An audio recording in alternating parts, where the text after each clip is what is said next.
אני מאמין שכבר רובכם שמעתם על סקול דייז, וברוב המקרים גם הזהירו אתכם מזה. כולם מתארים את האנימה הזאת במילה אחת, שיט. אבל אף אחד לא חושב שבימינו המודרניים, חרא זה בעצם מה שמושך אנשים, וכדי להבין למה זה כל כך גרוע, ראיתי את האנימה. רוב האנימה באמת סבלתי, בעיקר מהדמויות, וגם מהעלילה שיותר ויותר התפגרה, ולמרות זאת צפיתי עד הסוף. אני אציג לכם את האנימה שהמון אנשים מכנים אותה כהגרועה ביותר, ולחסוך לכם זמן יקר בצפיית כל האנימה. בחור בשם איטו מקוטו מתאהב בנערה בשם קאצורה קוטונוהה שנוסעת איתו באותה רכבת לבית ספר. מישהי שקוראים לה סקאי שיושבת לידו בכיתה מגלה על רגשותיו של מקוטו ומחליטה לעזור לו להשיג את קוטונוהה. היא מצליחה לחבר ביניהם והם מתחילים לצאת. היחסים שלהם לא הולכים כמו שמקוטו ציפה, והוא חוזר לסקאי לעזרה. סקאי נהנית לקריאה של מקוטו ומציעה לו שיעורים פרטיים על איך להתנהג עם בנות, שמתקיימים על הגג של הבית ספר, אחרי שהם כמובן בדקו את השיחים ועוד מקומות פוטנציאליים אחרים. אבל במקום לדבר עם קוטונוחה ולומר לה, אני חושב שזה לא ילך בינינו, או משהו בסגנון, הוא פשוט מתעלם ממנה והולך לשכב עם סקאי. בשלב מסוים קוטונוחה מגלה שמקוטו בוגד בה, אבל היא מתעלמת מזה וממשיכה כאילו כלום לא קרה, בזמן שכל השכבה קולטת לאן העניין התגלגל ושמקוטו בעצם זרק אותה, מה שמוביל אותה למצוקה נפשית, והיא משתגעת. בנקודה הזאת יש לנו כבר שתי דמויות שנדפקו, מקוטו שלא יכול לעשות כלום עם היצר המיני שלו, וקוטונוחה, שקיבלה שבץ ממנת יתר של אלס סאקורה. אני לא יודע מה צריך לעשן כדי להיות כזה אידיוט. המון בנות מתחילות להתעניין במקוטו וחושבות לעצמן, מקוטו הופך להיות זיין על. חשוב לציין שהוא שכב עם כמעט כל דמות ממין נקבה באנימה הזאת. לבסוף סקאי עושה את הצעד שלה, וצועקת באמצע הכיתה שהיא בהיריון ממנו. מקוטו מנסה להתחמק מאחריות, והידיעה הזאת מתחילה להתפשט בכל הבית ספר.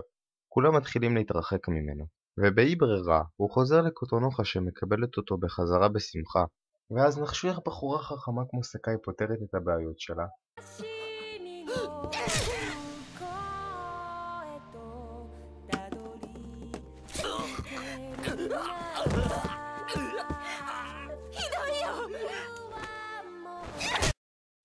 'כן, היא פשוט רוצחת אותו. אבל חכו, זה לא הכל. קוטונוחה מגיעה לדירה ורואה את הגופה של איטו. היא מבינה שסקאי אחראית לזה וקוראת לה להיפגש על הגג של הבית ספר.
אחרי שקוטונוחה מוודא שאין לסקאי שום דבר בבטן מלבד מערכת העיכול, היא לוקחת את מקוטו לנופש על יאכטה באמצע האוקיינוס, רק היא והוא. כן, היא איכשהו הלכה כמה קילומטרים בזמן שהבגדים שלה מלאים בדם, הגיעה לנמל, הפעילה יאכטה ושטה לאוקיינוס, וכל זה בזמן שהיא סוחבת איתה ראש של בן אדם בתוך תיק. מה? בואו נדבר על העלילה. כפי שחלק מכם יודעים, מקור האנימה הוא ויז'ואל נובל. ובוויז'ואל נובל יש כמה סופים שרק אחד מהם מסתיים בסוף טוב. שאר שלושת הסופים זה דברים בסגנון הסוף של האנימה. לא בכל הסופים קוטונוחה היא זאת שתחיה. ספוילר, באחד הסופים סקאי דוחפת את קוטונוחה למסילת רכבת. אני ראיתי את זה. בכל מקרה, אין לי כל כך מה לדבר על העלילה. יש אנשים שרואים את סקול דייז בתור מאסטרפיס, אבל אני חושב שזה סרטן.